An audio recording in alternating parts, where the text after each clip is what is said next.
What's going on, guys? This is Jigsaw here. Today I'm going to be teaching you guys my steps that I've come up with on how to become a professional Call of Duty player. So real quick before we get going, I'm going to go ahead and ask you guys who your favorite pro player is and who your favorite pro team is. I personally am a big fan of Optic Nadeshot and the Optic team. I've been watching them for a while and they're my favorite team. So go ahead and let me know what yours is. Now before I jump into anything, I need to say this right off the bat here. There is no specific order to these steps. There is a general undefined order for sure, but there's not a specific one, so keep that in mind when you're watching the video. Also, I need to say that this is not a 100% success rate guaranteed tutorial on how to become a pro player. And the reason for that is that does not exist. There's nothing you can do that will guarantee you pro status. However, watching this video and keeping in mind all these tips and tricks when you're moving forward will definitely increase your chances tremendously on becoming a pro player. So with all that being said, let's jump right on into it. If you're going to want to become a professional Call of Duty player, you need to ask yourself, how bad do you want it?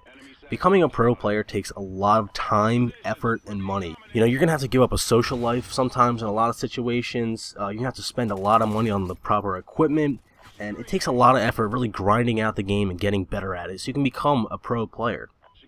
If the answer is yes, then let's keep moving forward. So you need to ask yourself, am I using the right equipment? If you're using a regular TV, a regular controller, a regular headset, you're not doing it right. In fact, you're limiting your own skill, and this is hurting your chances rather than not really affecting your chances. I have videos on my channel on what you should be using. In fact, if you want to check out what you should be using, go ahead and check out my How to Get Better at Call of Duty Ghosts Part 1 episode, because that talks about the kind of hardware you should be using when you're playing Call of Duty. So after you've got that stuff down, you need to make sure that you have the proper skill to become a pro player. And you need to be good at winning gunfights. You know, you need to have gun skill, good aim, good tactics, versatility, all that kind of stuff. It's very important that you are top-notch in all of your skills. And if you're looking to enhance your skills, again, I have great videos on my channels that can teach you different tips and tricks on how to get better at the game. So if you're saying to yourself now at this point, yes, I have the right equipment, I'm really willing to do that, I'm good at the game, what's next? Well, next is you need to determine what kind of player you are.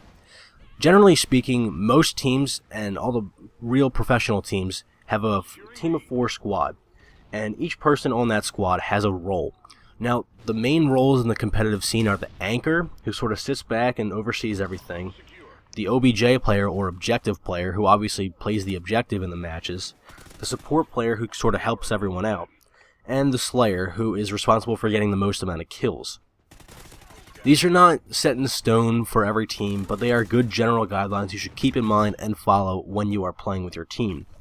Now also, along with that, you need to determine what kind of player you are, whether you are an AR or sub player, assault rifle or submachine gun.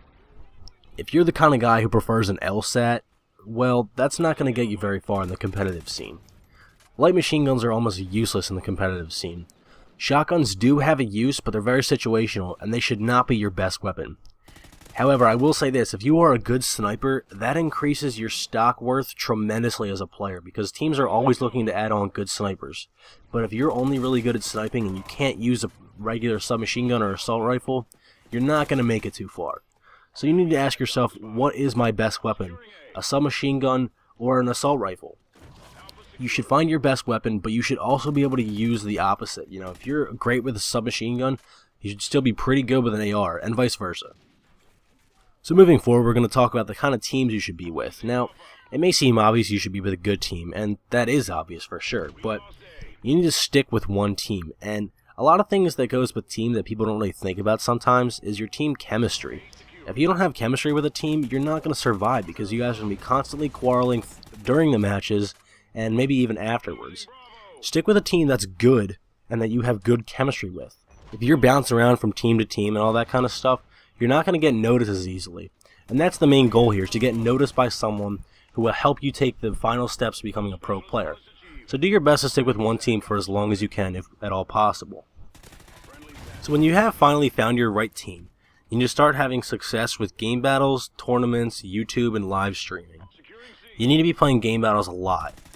These are good practice, and while they are not high ranked like they used to be, having a good GB team will definitely help your chances. The big thing here, though, is tournaments. You need to be playing lots and lots of tournaments. There's a lot of underground and third-party tournament websites and on Twitter and all that kind of stuff that you can definitely play tournaments for that are good practice. However, you're not going to get noticed as much as if you play a GB tournament. The Pro Series tournaments are the actual tournaments that the legit pro players play. So if you're playing in one of those and you're having success, and the success is consistent, you will eventually get noticed. Another way to help you get noticed is by making a YouTube channel and uploading gameplay and videos and all that kind of stuff for both your individual player status and your team. This is great for getting yourself noticed, and of course also live streaming, because people love to watch live streams, and if you're lucky, someone of high power will watch your live stream or YouTube channel, and they will really help you jump forward to the next steps. And the next step that I'm talking about here is finding a sponsor. If you can find a sponsor, then you know that you're definitely at the top or you're close to being there. Sponsors are going to help you promote your team while you promote their products for whatever you do for them, and they're also going to help you pay for your tournaments and stuff that you need to enter to get noticed, of course. Like I said earlier, this does cost a lot of money, so having someone, a sponsor, who can help pay for that kind of stuff, that's huge, and that's what you need to be looking for. So if you've found your team, if you're using the right equipment, if you're a good player with a sub or AR, you know what kind of player you are. If you're having success and you have a sponsor, you're going in the right direction, for sure. But don't stop, never stop. You need to keep going no matter what. Now I will say this, you need to be prepared to make some difficult decisions. And some of these difficult decisions could be leaving your team, having to drop a team member, drop a sponsor. You know, these kind of things come with the pro status, but eventually, when you're having to make these tough decisions, you need to look back and reflect and realize that you're in the right place. Keep going always and never stop. And above all, guys, make sure the grind is real. You know, you need to always maintain your practice and effort, because otherwise it's all going to go to waste. So keep playing game battles, continue to play team scrims, continue to play 8s, and even clan vs clan, league play, whatever.